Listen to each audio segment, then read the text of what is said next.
Hello বন্ধুরা, আজকে আমাদের এই ভিডিওটি দেখার জন্য সবাইকে স্বাগতম। আজকে আমরা দেখব মাইক্রোসফট অফিসে কিভাবে কাজ করতে হয়, কিভাবে আমরা মোটামুটি একটি বেসিক একটা প্যাকেজ নিয়ে আমরা হাজির হয়েছি। তো আমরা ফার্স্টলি যেভাবে আমরা ইনস্টল করার পর মাইক্রোসফট ওয়ার্ড যেখানে থাকে সেটা হচ্ছে যে আমাদের এই স্টার্টে গিয়ে অল প্রোগ্রামসে আমরা দেখতে পারবো যে নিচে গেলে মাইক্রোসফট ওয়ার্ড আমাদের 2016 ইনস্টল করা রয়েছে। তো এই 16 সফটওয়্যারটি আপনার অল প্রোগ্রামের নিচে থাকবে, আর 2007 বা 2003 যেগুলো আছে মাইক্রোসফট ওয়ার্ড ওগুলো এটা ফোল্ডারের ভিতরে থাকে। ধরুন এখানে আমাদের যে রকমের একটা ফোল্ডার আছে মাইক্রোসফট অফিসের, যে মাইক্রোসফট অফিস, তো এই ফোল্ডারের ভিতরে সবগুলো থাকে।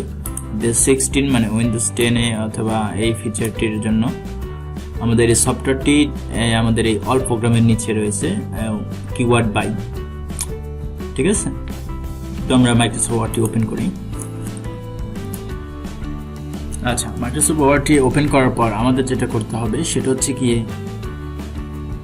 এখানে আমরা দেখতে পাচ্ছি যে ব্ল্যাঙ্ক ডকুমেন্ট আছে, essential resume, emergency letter, emergency report, এখানে অনেকগুলো টেমপ্লেট রয়েছে।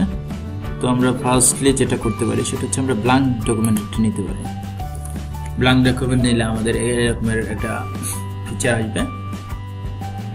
তো আমাদের এটা হচ্ছে আমাদের ওয়ার্ক টাইপিং প্লেস।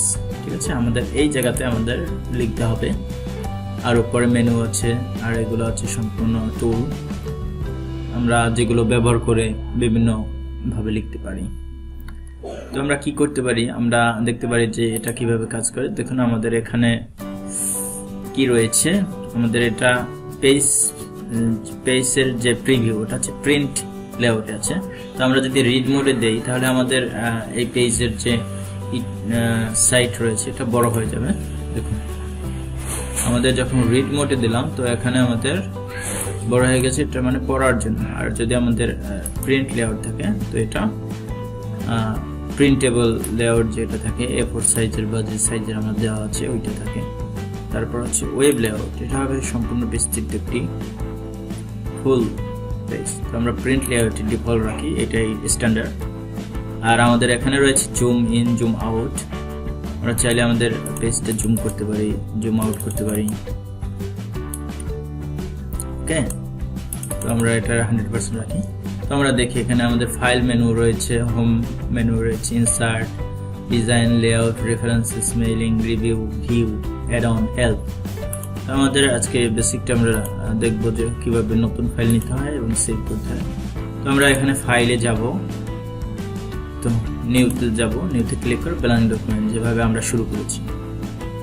ঠিক আছে, তো আমরা এখানে কিছু লিখি। আমাদের এই যে কার্সরটা যে অ্যানিমেশন মতো লাফালাফি করছে, তো ওই জায়গায় আমরা লিখতে পারি। ধরুন আমরা লিখলাম welcome to like video tube. তো আমরা এই লেখাটিকে কিভাবে সাজাতে পারি, তো আমাদের এখানে দেখুন একটা রেড আন্ডারলাইনের মতো করেছে, অর্থাৎ এটা স্পেলিং ধরেছে যে এটার এই স্পেলিংটা দিতে পারি। তো আমরা এখান থেকে ইগনোর করে দিলাম যেহেতু আমাদের লেখাটি রাইট। তো আমরা চাইলে এটাকে বিভিন্নভাবে এই লেখাটাকে সাজাতে পারি। তো ধরুন আমরা এটাকে কি করতে পারি, লেখাটিকে বড় করতে চাই। তো আমরা এটাকে এই ডাব্লুতে ক্লিক করার পরে মাউস থেকে চেপে ধরে এভাবে টান দিলে আমরা এটা সিলেক্ট করতে পারি। তো সিলেক্ট করার পর আমরা এই যে হোমের আন্ডারে যে টুলস আছে ফন্ট সাইজ, এটা কন্ট্রোল শিফট প্লাস পি দিয়েও করা যায়। এটাকে আমরা ক্লিক করার পরে দেখুন 12তে দিলে 13, 14, 18, 28, 28 সাইজটা দিলাম। তো আমাদের ফন্ট বড় হয়ে গেছে। এটাকে আমি যদি সেন্টার নিতে চাই, আমরা এই মিডল পয়েন্টে নেব। কি করতে পারি, আমাদের যে প্যারাগ্রাফ মেনুটা আছে তো এইটার আন্ডারে দেখুন সেন্টার, কন্ট্রোল ই। আমরা যদি কিবোর্ড দিয়ে কন্ট্রোল ই দেই তাতেও হবে, বা এখানে ক্লিক করার পর এটা আমাদের সেন্ট্রালে চলে আসছে।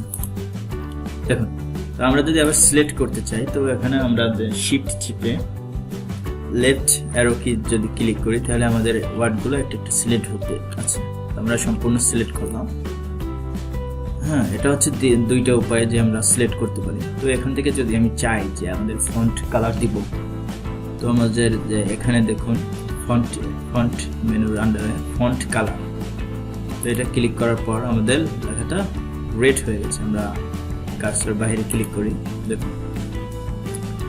আচ্ছা, তো আমরা যদি এখানে আরো অনেক অপশন আছে, দেখুন টেক্সট হাইলাইট কালার, তারপর রয়েছে টেক্সট ইফেক্ট, তারপর এখানে রয়েছে ক্লিয়ার অল ফরম্যাট, এটা হচ্ছে চেঞ্জ কেস, যদি আমরা আপার কেস বানাই লোয়ার কেস বানাই এগুলো আছে। তো ধরুন আমরা সিলেক্ট করার পর যদি এটাকে ক্লিক করি, আমাদের লেখাটা যতটুকু ছিল ওটার ব্যাকগ্রাউন্ডটা হলুদ হয়ে গেছে। আমরা যদি আরেকটা অন্য কালার সিলেক্ট করি, অর্থাৎ আমরা যদি সিলেক্ট করে দেই, ব্লু হয়ে গেছে। ব্লুটা তেমন একটা অন্য আমার কালার দিতে চাই, আমরা এই কালারটা দিই,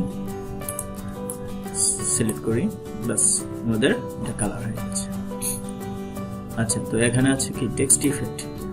তো আমরা ইফেক্ট দিয়ে আমাদের টেক্সটে যেমন এই ইফেক্টটাই যদি দেই কেমন হয়, সিলেক্ট করলাম, ইফেক্টটা দিলাম, ওয়াও, খুবই মজার। তো আমাদের এখানে আরো কিছু আছে, কারণ আমাদের তো লেখাটিকে বোল্ড করতে চাই, লেখাটা আমরা সিম্পলি করি কন্ট্রোল জেড দিয়ে, আমাদের মতো সিম্পলি নিই। ওকে, তো আমাদের এই লেখাটাকে যদি বোল্ড করতে চাই, তো আমাদের এখান থেকে কিবোর্ড থেকে কন্ট্রোল বি অথবা এই বিতে ক্লিক করলে আমাদের লেখাটা বোল্ড হয়ে যাবে। আচ্ছা, সুন্দর। আমরা যদি চাই যে আরো কোনো লেখা লিখবো, তো আমরা কি করলাম, এন্টার চাপ দিলাম এবং এখানে লেখা ছিল ওয়াচ মোর ভিডিওস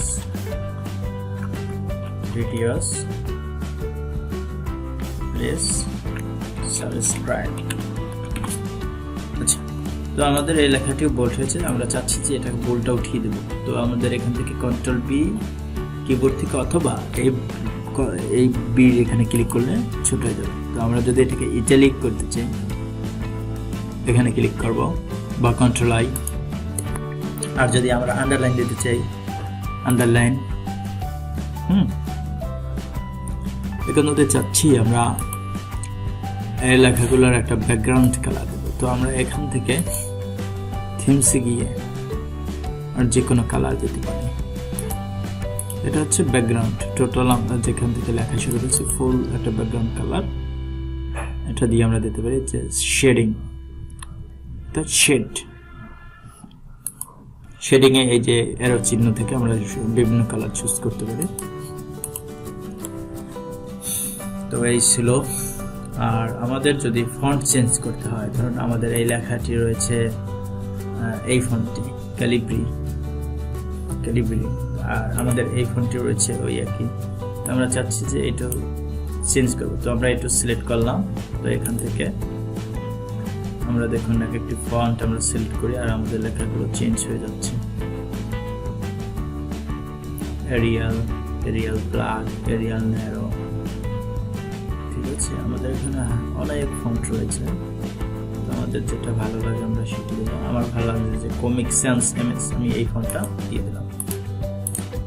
তো এই ছিল মোটামুটি একটু বেসিক। তো আমরা যদি এখন এই ফাইলটিকে আমরা সেভ করতে চাই, তো আমাদের এখানে শর্টকাট মেনু রয়েছে, ধরুন কুইক লিঙ্ক যেটা রয়েছে সেভ, এখান থেকে আমরা সেভ করতে পারি, অথবা কন্ট্রোল এস ক্লিক করার মাধ্যমে সেভ করতে পারি, এবং ফাইল মেনুতে গিয়ে আমরা এখান থেকে সেভ অপশন আছে, তো এখান থেকে সেভ করতে পারি।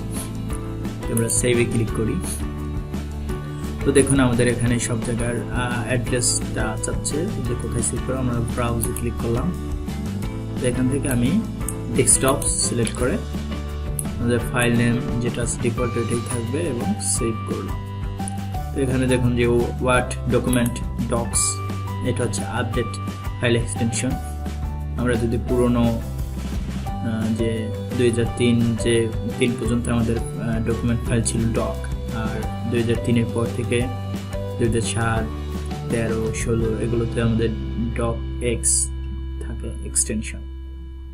তো আমরা এটাকে আরো ধরেন ওয়েব পেজ হিসেবে সেভ করতে পারি, পিডিএফ ফাইল হিসেবে সেভ করতে পারি, তো আমরা ডকুমেন্টস ডক্স ফাইলই থাকবে। তো আমরা এখান থেকে সেভ ক্লিক করব, ব্যাস আমাদের ফাইলটি সেভ হয়ে গেছে। তো আমরা দেখি আমাদের ফাইলটি সেভ আছে কিনা। এই যে দেখুন আমাদের ফাইলটি এখানে এসছে, আমরা এটা ওপেন করি। তো ধন্যবাদ, আজকে এই পর্যন্তই। পরবর্তী ভিডিওতে আমরা আরো কিছু সেকশন নিয়ে কথা বলবো। লাইক এবং শেয়ার করে আমাদের পাশে থাকবেন সবসময়। ধন্যবাদ সবাইকে।